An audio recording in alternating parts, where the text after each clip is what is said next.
साथियों, एक बहुत अहम विषय फिटनेस और स्वास्थ्य का भी है, हाइजीन का भी है। ये सब विषय आपस से जुड़े हुए हैं।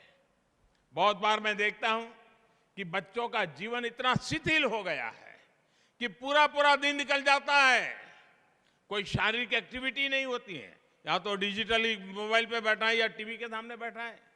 मैं कभी कभी स्कूलों में जाता था तो बच्चों को पूछता था, अच्छा भाई कितने बच्चे हैं जिनको दिन में 4 बार पसीना होता है, बताइए। बहुत बच्चों को तो मालूम ही नहीं पसीना क्या होता है। बच्चों को पसीना नहीं आता क्योंकि उनको खेलने का कोई रूटीन ही नहीं है।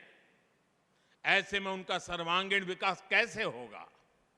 आप सभी जानते हैं सरकार बच्चों के पोषण पर कितना फोकस कर रही है। सरकार मिड डे मील की व्यवस्था करती है। अगर भावना ये होगी कि किसी तरह खाना पूरी कर देनी है, कागजों में से सब ठीक रहना है, तो पोषण को लेकर चुनौतियां आती रहेगी। मैं उसको दूसरे तरीके से देखता हूं दोस्तों। बजट तो सरकार देती है, लेकिन हम वो देश के लोग हैं जहां पर कोई भी अगर छोटा सा भी अन्न क्षेत्र चलाता है और वहां कोई भी व्यक्ति आता है तो उसको खाना मिल जाता है, समाज उसके प्रति बड़े गर्व से देखता है, बड़ी श्रद्धा से देखता है। आज हम लंगर की बात करें, आज लंगर के प्रति बड़ी श्रद्धा से देखा जाता है। आज हम देखें कोई भंडारा होता है, लोगों को खिलाते हैं, बड़ी श्रद्धा। क्या हमें नहीं लगता है कि हमारी स्कूल में तो रोज भंडारा चल रहा है?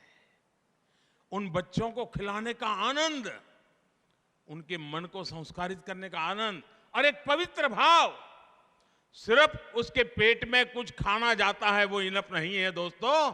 हमें अनुभूति होनी चाहिए कि देखिए ये पूरा समाज, तुम भूखे न रहो इसके लिए कितना कुछ कर रहा है उन बच्चों के जीवन के साथ। और मैं तो मानता हूं डेली गांव के 2 वरिष्ठ लोगों को बुलाना चाहिए कि आज दोपहर को मिड डे मील में आइए, हमारे बच्चों को परोसिए और आप भी साथ में खाना खाइए। देखिए पूरा माहौल बदल जाएगा। यही मिड डे मील एक बहुत बड़ा संस्कार का कारण बन जाएगा। और उससे बच्चों को कैसे खाना, कितनी स्वच्छता से खाना, कुछ खाना खराब नहीं करना, कुछ फेंकने, सारे संस्कार उसके साथ जुड़ जाएंगे। शिक्षक के तौर पर जब हम खुद उदाहरण प्रस्तुत करते हैं तो उसका परिणाम बहुत शानदार आता है। मुझे याद है एक बार मैं सीएम रहते हुए यहां गुजरात के एक आदिवासी बाहुल जिले के स्कूल में गया था।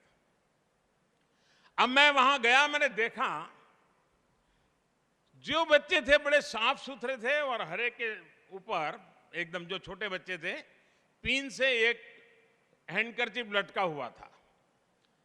तो और उन बच्चों को सिखाया गया था कि उसको हाथ साफ करना है, नाक साफ करना है, और वो करते थे। और जब स्कूल पूरा होता था तो जो टीचर थी वो सब उनसे निकाल लेती थी, घर ले जा करके धो करके दूसरे दिन ला करके फिर लगा देती थी। और मैंने जब जानकारी पाई, अपने यहाँ तो मालूम है, हमारे यहाँ गुजरात में तो खास है कि पुराने कपड़े बेच करके बर्तन लेते हैं, खरीदते हैं बर्तन। वो महिला गरीब थी लेकिन अपनी साड़ी बेचती नहीं थी, वो साड़ी को काट करके हैंडकरचिप बनाती थी और बच्चों को लगाती थी। अब देखिए एक शिक्षिका अपने पुरानी साड़ी के टुकड़ों से उस बच्चों को कितना संस्कार दे रही थी, जो उसकी ड्यूटी का हिस्सा नहीं था। उसने सेंस ऑफ हाइजीन, उस आदिवासी इलाके की मां की बात कर रहा हूं मैं, भाइयों बहनों, सेंस ऑफ हाइजीन। और मैं वैसे एक और स्कूल की बात मैं बताऊं, मैं एक स्कूल में गया तो स्कूल में झोपड़ी जैसी स्कूल थी, वो बड़ी स्कूल नहीं थी, आदिवासी क्षेत्र था।